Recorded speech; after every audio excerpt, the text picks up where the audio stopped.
What if the choice you make to save your family becomes the very decision that shatters your own heart? That was the question Harriet Edgewater faced the moment her boots touched the dusty ground of Cheyenne, Wyoming territory. She had crossed half the country to meet a man she had never seen, a man known as the Fat Rancher, a man whose reputation was as large as the Rockies themselves. And now her future, her family's survival, and her sister's fate hung in the balance. Harriet stood on the wooden platform of the Cheyenne depot, clutching her worn carpet bag. The chilling western wind brushed past her shoulders, lifting strands of her dark hair. She stared out at the strange new world around her. Cowboys strode past with heavy steps, their spurs clinking. Wagons rattled over the rough road. Horses snorted clouds of dust into the morning air. None of it felt familiar, yet her entire life depended on what waited here. Back in Philadelphia, her world had collapsed under the weight of her father's illness and mounting debts. She had watched her mother's hands tremble as she counted coins at the kitchen table. She had watched her father cough through the night, unable to work. She had watched Lucy, her younger sister, smile bravely despite the worry in her wide eyes. Harriet knew she had to do something. The ad for a mail-order bride had seemed foolish at first, almost laughable. But desperation has a way of changing a person, and so she had answered Caldwell Bowmont's letter. Rumor had painted him as a giant of a man, round in the belly and heavy in the cheeks, but wealthy and respected. A man who ruled one of the largest ranches in the territory. A man who wanted a wife. Harriet hoped kindness lived beneath his size and power. If so, maybe she could endure a marriage without love and rescue her family from ruin. But now, standing alone while strangers hurried past, she wondered if she had made a terrible mistake. Minutes slipped into an hour. She lifted and lowered her bag, shifting from foot to foot, waiting for a large figure to emerge from the crowd. Instead, a short, stout older man with a friendly mustache approached her. "Pardon, miss," he said, tipping his hat. "Are you Miss Harriet Edgewater?" Relief washed through her. "Yes, that's me." "Name's Bartholomew O'Connell, Caldwell Bowmont's ranch foreman. He sent me to fetch you. Had business at the Land Bureau. He sends his apologies." Harriet nodded, her throat tight, so he hadn't forgotten her. O'Connell helped her into a battered stagecoach, marked Circle B Ranch. The wheels jolted over every rock and rut as they rolled out of town. Harriet's hands stayed tightly clasped on her lap, while O'Connell talked about ranch operations, cattle sales, and Caldwell's way of handling trouble. The more he spoke, the more Harriet imagined a man who demanded respect but offered fairness in return. When the ranch finally came into view, Harriet caught her breath. Rolling pastures stretched toward the open sky. A grand white house crowned a hill. Barns and corrals stood proudly against the plains. This wasn't a simple homestead. It was an empire. She climbed out of the coach with trembling legs. Before she could gather her thoughts, the front door opened. Caldwell Bowmont stepped out. He was bigger than she expected. Broad shoulders, a round stomach pressing under his vest, thick arms. He moved with the grounded heaviness of a man who had lived his whole life on the land. But his eyes, soft blue and surprisingly gentle, held none of the arrogance she feared. "Miss Edgewater," he said, voice deep and warm. "Welcome to Circle B Ranch. I'm grateful you came all this way." Harriet forced a polite smile. "Thank you, Mr. Bowmont." He chuckled. "Call me Caldwell." She nodded, though uncertainty prickled through her chest. He took her on a tour of the ranch. He spoke with pride, showing her the cattle, the horses, the workers who nodded respectfully at their passing. Harriet noticed how the men stood a little straighter around Caldwell, how the animal seemed calmer when he approached. But she also noticed the small things, the way the ranch hands looked at her with open curiosity, the weight of responsibility in Caldwell's footsteps, the silence between them when he waited for her reactions. Inside the house, Caldwell led her to a guest room. It was tidy and warm, lit with afternoon sun. For the first time since leaving Philadelphia, Harriet felt a hint of safety. But safety was not love. Safety was not belonging. And as she unpacked her things with shaking hands, her mind wrestled with doubt. Was this the life she wanted? The man she wanted? The next morning, Caldwell asked her to join him on the porch. The sun rose over the hills like a golden fire, painting the sky in shades of amber. Harriet felt the crisp wind against her cheeks as Caldwell rocked gently in his chair, sipping coffee. "I like honesty, Harriet," he said without looking at her. "So I'll be honest with you now. I asked for a wife because a man gets lonely. I've got land, cattle, a home, but I don't have someone to share it with." Harriet swallowed hard. He turned toward her. "I'd like us to marry in a month's time. Simple ceremony, nothing grand, but only if you choose it." Her heart pounded. He was offering her security, stability, a future, everything her family needed. But her chest tightened with fear. She barely knew him. She felt no spark, no pull of the heart, only pressure. "Caldwell," she said quietly, "I need more time." A flash of sadness crossed his face, but he nodded. "I understand. Take whatever time you need." For days, Harriet tried to settle into ranch life. She walked the pastures. She shared tea with Caldwell in the parlor. She watched him work with the horses. And yet every night she lay awake, staring at the ceiling, her heart trapped between duty and truth. When Caldwell asked again, gently, respectfully for her decision, the words burst out before she could soften them. "I'm sorry. I can't marry you." The hurt in his eyes cut her like a blade. He stood, trying to hide the tremor in his voice. "I won't force a woman into a life she doesn't want." Quote. He walked away, leaving her alone in the quiet room, guilt crashing over her like a wave. That night, Harriet wrote a letter to her sister Lucy with trembling hands, confessing her fear, her confusion, and her rejection of Caldwell's proposal. She asked for advice, for comfort, for anything that might ease the storm in her heart. She had no idea Lucy's reply would change everything. What if the very sister you trust with your heart steps into the life you were too afraid to claim? That question came to Harriet Edgewater the moment she saw Lucy step off the Cheyenne train 2 weeks later, eyes bright with courage Harriet wished she had. Lucy's arrival changed everything. Harriet rushed into her arms, both laughing and crying at once. Lucy touched her sister's cheek gently. "I came because you sounded lost, and because maybe this path was meant for me instead." Harriet's heart twisted. She had come to Wyoming to save her family. Yet it was Lucy who stood on the windy platform, ready to embrace a world Harriet could not face. The wagon to the ranch rattled over the uneven road. Lucy gazed at the endless plains with wonder. "It's beautiful," she whispered. Harriet wished she could see it the same way. When Circle B Ranch appeared over the ridge, Lucy gasped. "Harriet Caldwell built all of this?" Quote. Harriet nodded. "He worked for years to do it." Caldwell stood on the porch when they arrived, his large figure outlined by the noon sun. Harriet felt a knot form in her stomach. Lucy stepped forward with a polite curtsy, her soft smile brightening the dusty yard. "I'm Lucy Edgewater. Thank you for allowing me to visit." Caldwell's eyes flicked from Lucy to Harriet. Confusion clouded his face. Later, when Harriet pulled him aside to explain, she feared anger, or worse, disappointment. But Caldwell only stared at her in silence, absorbing the shock of her confession. "So," he said slowly, "you turned me down and brought your sister?" Quote. Harriet's voice shook. "It wasn't meant to be an insult." Lucy suggested it. "She's braver than I am." She thought, maybe she and you could get to know each other, if you want. Quote. Caldwell studied Lucy across the yard, where she laughed warmly with O'Connell. Something in his eyes softened. "I won't make promises," he murmured, "but she may stay, and we'll see." Those words cut Harriet more deeply than she expected. Over the next week, Harriet watched everything shift. Lucy's laughter filled the house. She asked questions about cattle, weather, and ranch life.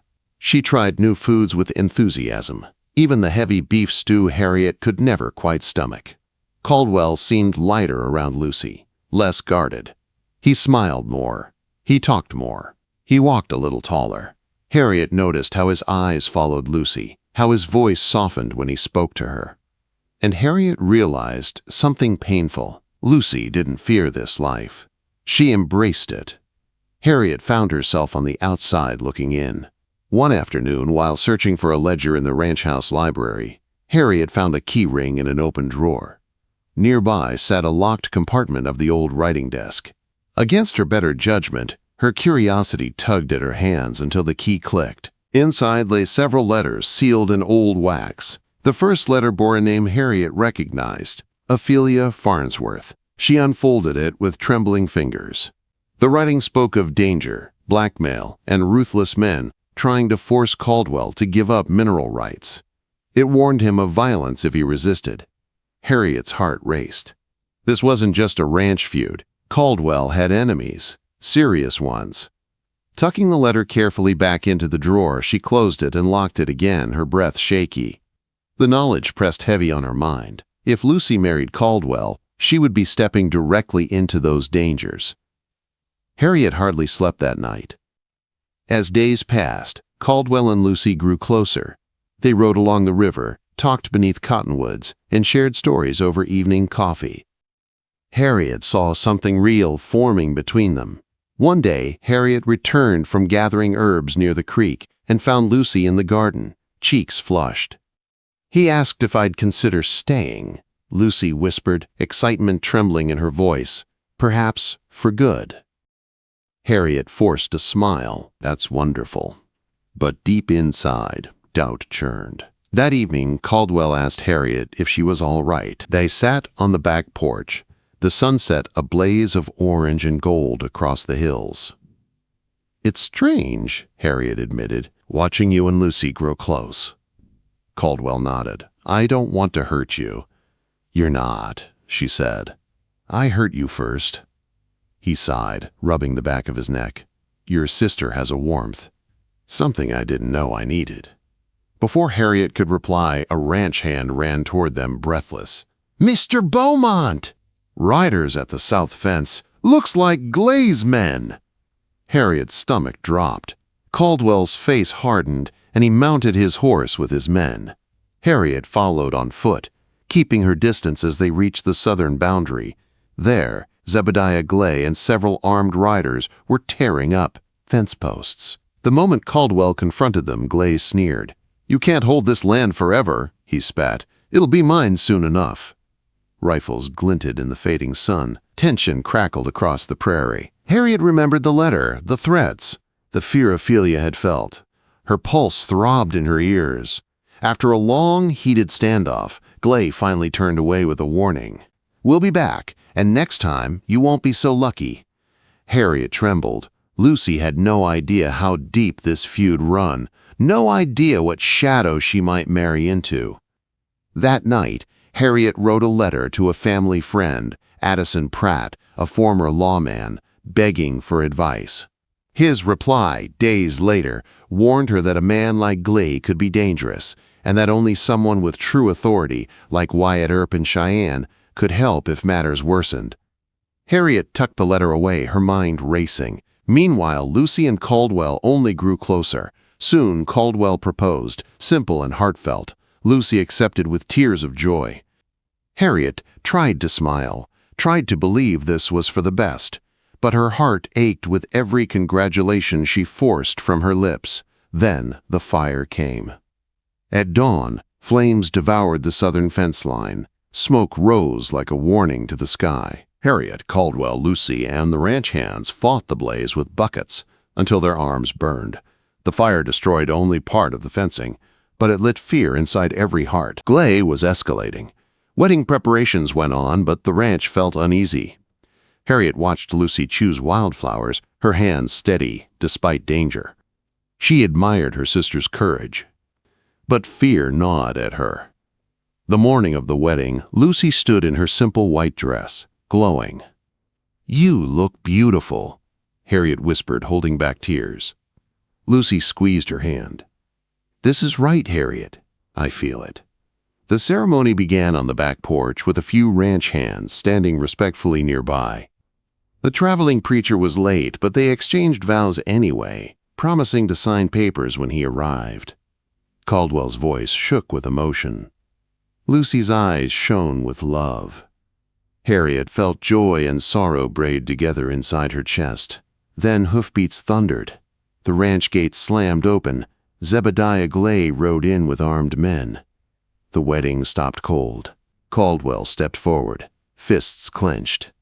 "Leave now," quote. Glay sneered, spitting insults and threats, warning that Caldwell's time was running out. He mocked Lucy. The ranch hands lifted their rifles. Harriet trembled, remembering Addison's advice. They needed Wyatt Earp. After Glay left with another promise of trouble, Harriet cornered Caldwell that night and confessed everything. The letter from Ophelia, the warnings, the truth she had hidden. Caldwell's face hardened with old hurt, but he admitted he could not fight this alone. "We need the law," Harriet urged. "We need Wyatt Earp."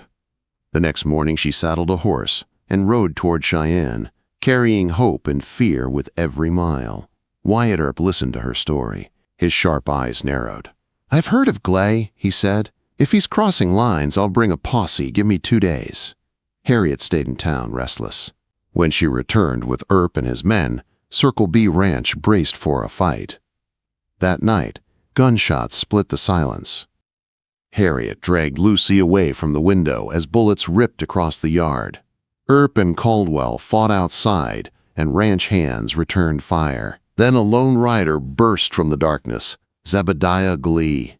He fired toward Caldwell. Lucy stepped onto the porch, revolver shaking in her hand. Her shot hit near Glay's horse, startling him long enough for Earp to fire and bring him down wounded. The battle ended before dawn. Glay was arrested, his men captured or scattered. Harriet's knees nearly buckled with relief. She held Lucy close, trembling at what could have happened. Glay would face trial. The ranch was safe, for now, but everything had changed. Lucy was now Caldwell's wife, and Harriet, lost between gratitude and heartbreak, faced a future she never expected. What if the danger you thought was gone still lingered in the shadows of your heart? That question followed Harriet Edgewater as the sun climbed over Circle B Ranch the morning after Zebediah Glay was taken into custody. The smoke from gunfire had faded, but the memories clung to the air like dust that refused to settle. Inside the ranch house, Lucy, now a newlywed, hovered close to Caldwell, her fingers lightly resting on his sleeve. Caldwell's large frame looked tired, shoulders heavy from the battle and fear he had carried for so long. Yet there was a gentleness in his eyes, a new warmth, a kind of peace Harriet hadn't seen in him before. Harriet watched them from across the kitchen, her heart stirring with emotions she had tried to bury. Relief, yes, but also a quiet ache. This life, this ranch, this man, it was no longer hers to consider. It belonged to Lucy now, and Harriet knew she needed to accept that truth. Caldwell looked at Harriet. "You saved us," he said softly. "You brought Wyatt Earp. You protected Lucy. I owe you far more than I can ever repay." Harriet shook her head. "You owe me nothing. I just wanted Lucy safe." But Caldwell stepped closer and placed a hand over his chest. "I want you to know something, Harriet. You were brave too, even when you didn't feel it." His words warmed her, but they also reminded her of the choice she had made long before Lucy ever set foot in Wyoming. Soon, Circle B Ranch returned to a rhythm of calm. The cattle grazed peacefully. The ranch hands repaired the burned fence. Wyatt Earp and his men headed back to Cheyenne with Glay in shackles. Letters began arriving about Glay's upcoming trial. It would be long and complicated, but the worst was over. One quiet afternoon, Harriet sat on the back porch with Lucy. The breeze carried the scent of fresh hay and the sound of distant horses. "I keep thinking about how everything happened," Lucy said slowly. "How I came here because you weren't sure." Harriet lowered her gaze. "I was scared. Scared of the unknown. Scared I couldn't be what Caldwell needed." Lucy reached for her hand. "You were honest, and that honesty led me here. It saved our family. It saved Caldwell. You changed our lives, Harriet, in ways you don't even see." Harriet felt tears swell. She looked out over the fields, golden in the afternoon sun, and felt something shift inside her. Acceptance. "I think it's time for me to go home," Harriet said gently. This place belongs to you now, you and Caldwell, and I need to find where I belong." Lucy's eyes sparkled with sadness and pride. "I'll miss you." Harriet hugged her tightly. "I'll miss you more." A few days later, Harriet packed her trunk. Caldwell carried it down the steps and placed it onto the stagecoach with surprising tenderness. When he turned to Harriet, she saw the heaviness in his expression. "I want you to know," he said quietly, "you will always have a home here, always." Harriet nodded, fighting tears. "Thank you for everything, Caldwell." "You're a good man." A soft smile touched his lips. "I hope someday you find someone who sees your heart the way Lucy saw mine." Harriet's breath caught. It was the closest thing to closure she could have hoped for. As the stagecoach rumbled away, Harriet watched Lucy and Caldwell standing arm in arm on the porch, two people brought together by fate, danger, and the courage to love. She waved until they disappeared behind the rolling hills. The journey back to Philadelphia was long but peaceful. Harriet stared out at the passing fields, mountains, and towns, her mind settling like dust after a storm. When she stepped onto the familiar city streets, she felt lighter. Her family embraced her, tears and laughter mixing in the warm reunion. With Caldwell's generous support, their debts were cleared. Their home was saved. Months passed. Harriet took up work as a teacher. Children filled her days with laughter and questions. She found joy in their bright eyes, in guiding young minds. The West was still in her bones, but she no longer felt lost. She had found her path. Every week, a letter arrived from Lucy. The words glowed with happiness, plans for an orchard, thoughts of expanding the cattle herd, stories of quiet evenings and hard work and small joys on the frontier. Sometimes Lucy mentioned the preacher who had finally arrived to sign their papers. Sometimes she mentioned how Caldwell brushed her hair after long days, or how he planted wildflowers along the riverbank just because she liked them. Harriet smiled at every letter. One cool evening, Harriet sat by her window, pen in hand, writing her own letter back. "Dearest Lucy," she wrote, "life is strange and beautiful, isn't it? You belong in that wide land with the man you love. And I found a place where I can help others grow. Perhaps that is what I was meant to do all along." She sealed the envelope, feeling whole for the first time in a long while. Months later, a small package arrived at her door. Inside was a single photograph of Lucy and Caldwell standing in front of the ranch house.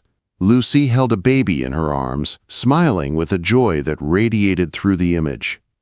Harriet pressed the photo to her chest, tears filling her eyes. A family saved, a future secured, a sister fulfilled. And Harriet knew without doubt that her journey had mattered. Even if it didn't end with a wedding ring, it had delivered love in its own unexpected way. In the rugged world of the Wild West, Harriet had found something just as powerful as romance. She had found peace.